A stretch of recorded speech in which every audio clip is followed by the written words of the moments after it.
आज मैं बात कर रहा हूँ आपसे उत्तर प्रदेश में क्राइम की स्थिति के बारे में।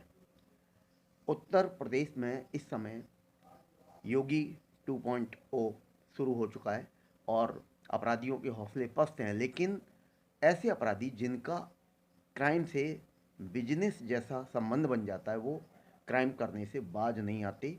और ऐसा ही एक मामला उत्तर प्रदेश के एक ज़िले में फिरोजाबाद शहर में कल देखा गया, जिसमें एक महिला का वृद्ध महिला का मर्डर हो जाता है। और उसके घर में उस समय वो महिला अकेली थी और नौकरानी घर की साथ में थी।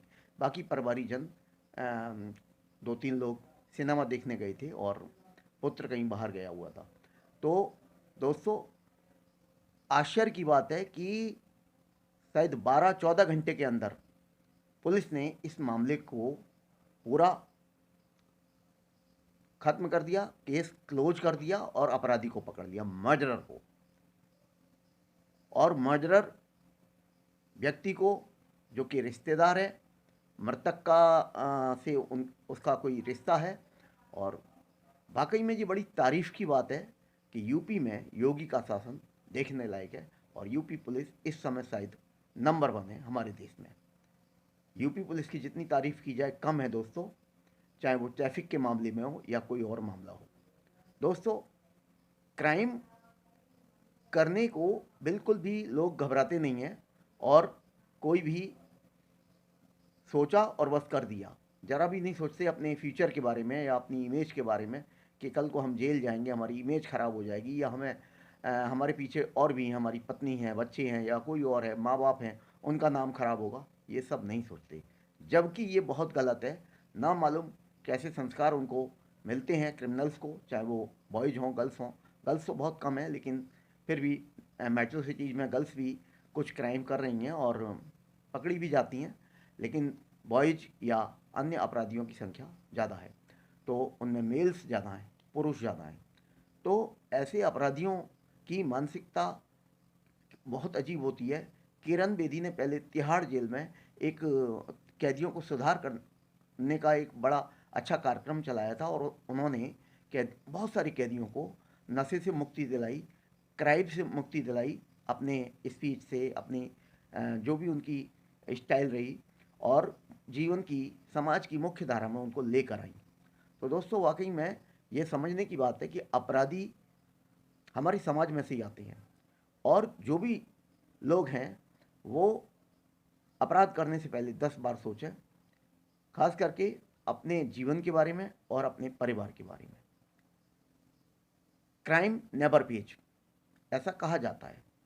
और अगर आप क्राइम के एक्टिविटीज़ के बीज बोओगे तो कल को आपको जेल तो जाना ही पड़ेगा और हो सकता है आप अपना पूरा जीवन बर्बाद कर लें, अपने पूरे परिवार की इमेज ख़राब कर दें। अपनी इमेज तो ख़राब करोगे ही करोगे।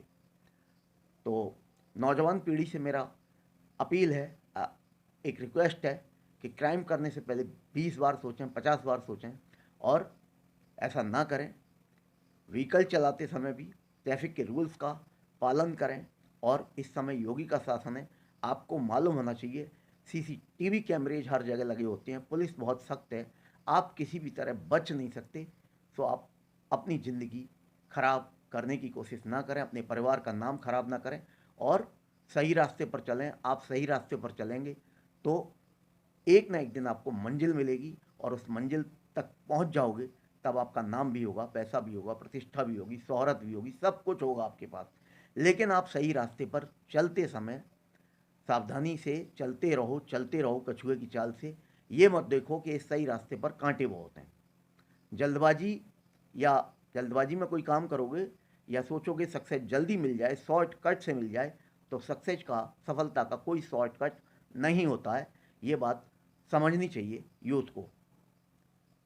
कहा भी जाता है कि झूठ बोलना शुरुआत में आराम देता है, लेकिन बाद में बहुत सारे कष्ट सहन करने पड़ते हैं और जीवन नरक बन जाता है। और सच शुरुआत में कष्ट देता है, लेकिन बाद में सिर्फ सुकून ही सुकून देता है। ये एक बहुत बड़ी बात है, मैंने कहीं किसी पुस्तक में पढ़ी थी और ये बहुत अच्छी बात मुझे लगी।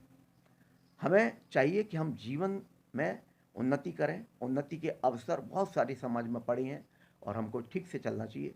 दोस्तों, आप क्राइम के बारे में, क्रिमिनल्स के बारे में क्या विचार रखते हैं, प्लीज़ मुझे बताइएगा। और अपराध पहले से कम हुआ है, लेकिन इसको और ज़्यादा कम होना चाहिए, पुलिस को और ज़्यादा सख्त होना चाहिए। और मैं योगी जी को सैल्यूट करता हूं कि उन्होंने बहुत बढ़िया सुशासन चला रखा है और हम लोग फील करते हैं कि हम सेफ हैं पूरी तरह यूपी में। थैंक यू दोस्तों, thank you, have a nice day.